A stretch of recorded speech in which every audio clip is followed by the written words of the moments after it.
What makes a hero? Let's find out.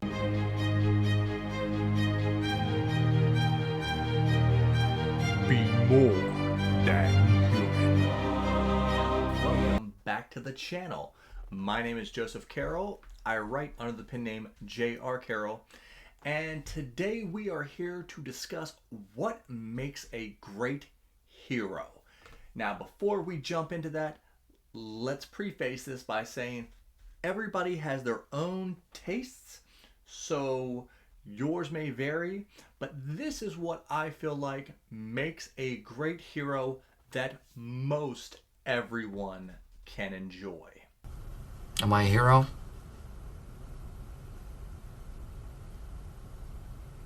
I really can't say, but yes. Now, heroes have kind of changed over time, right?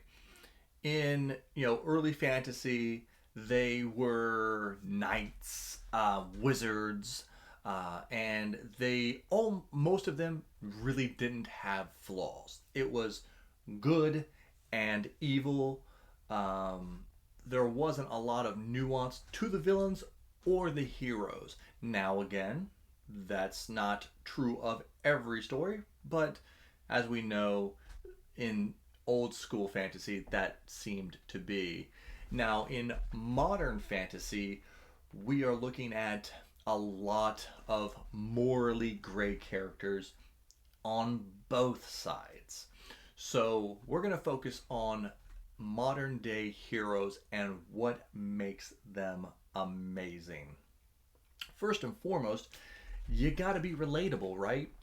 You have to be able to see not necessarily yourself in the hero, but you have to see things in that hero's character that you either recognize or you yourself feel you have, right?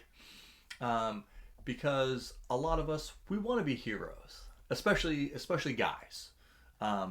Women too, but especially guys. We want to be the hero of the day, right? I am here, coming to the door like a hero. So you have to be able to see,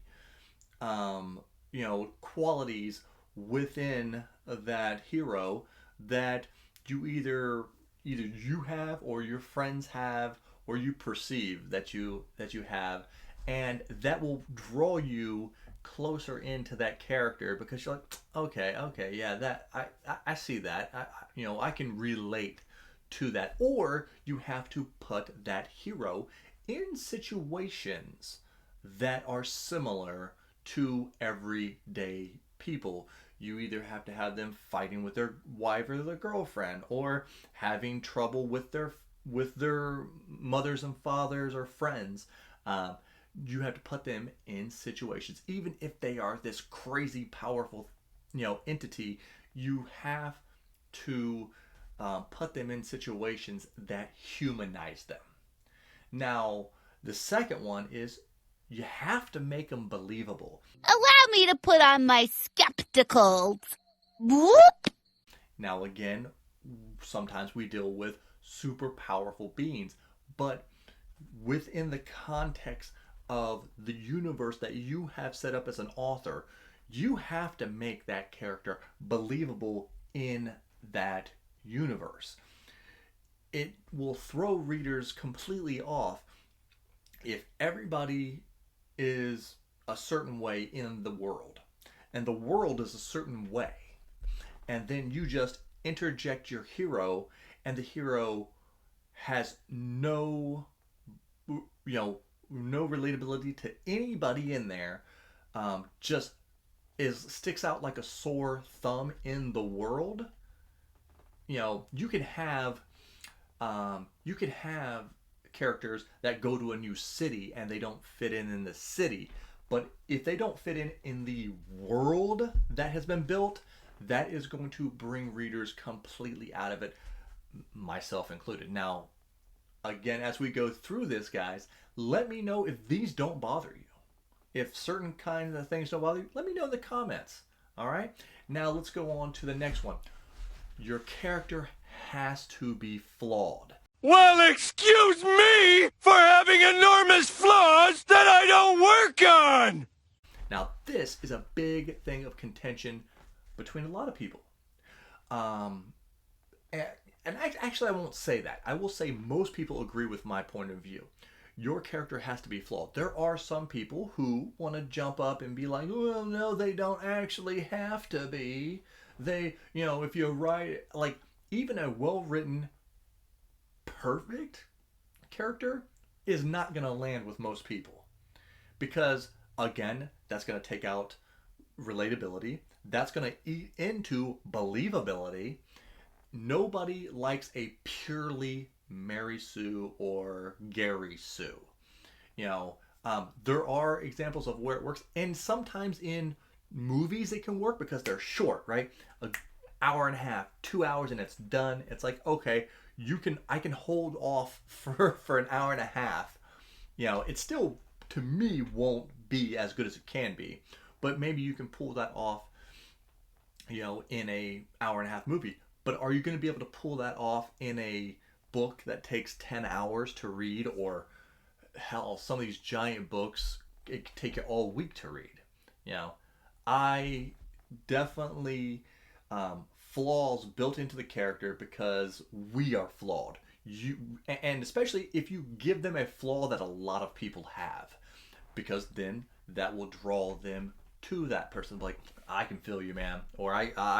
Or you can be like, yeah, or if it's a female lead, a lot of women readers can be like, yeah, yep, I have the same thing as her. Yep, I feel that. But if they're just perfect, it makes a very sterile character. And for me, now this is what I feel makes a great character here. So let me know if you disagree. It really makes a great character if the character loses at the beginning. Le who? The her.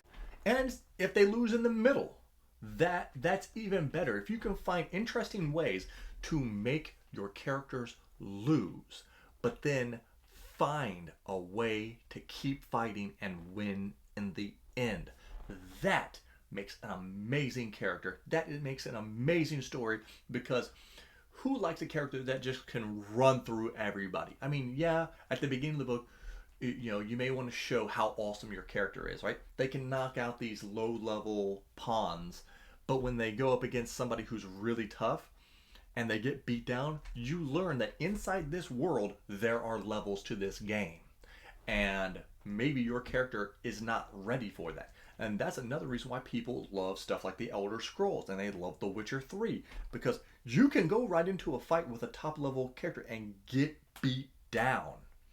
And you realize, oh crap, I gotta get better. And that's what I love in a character. And that comes to the last point, the comeback. I love when a hero gets beat down and they make the final comeback to go against the main bad guy. And I'd love it even more if maybe that main bad guy is still physically or energy wise more powerful, but the main character, the hero, has figured out a trick, or has got their hands on some kind of weapon. They have, with their mind and their cleverness, have figured out a way.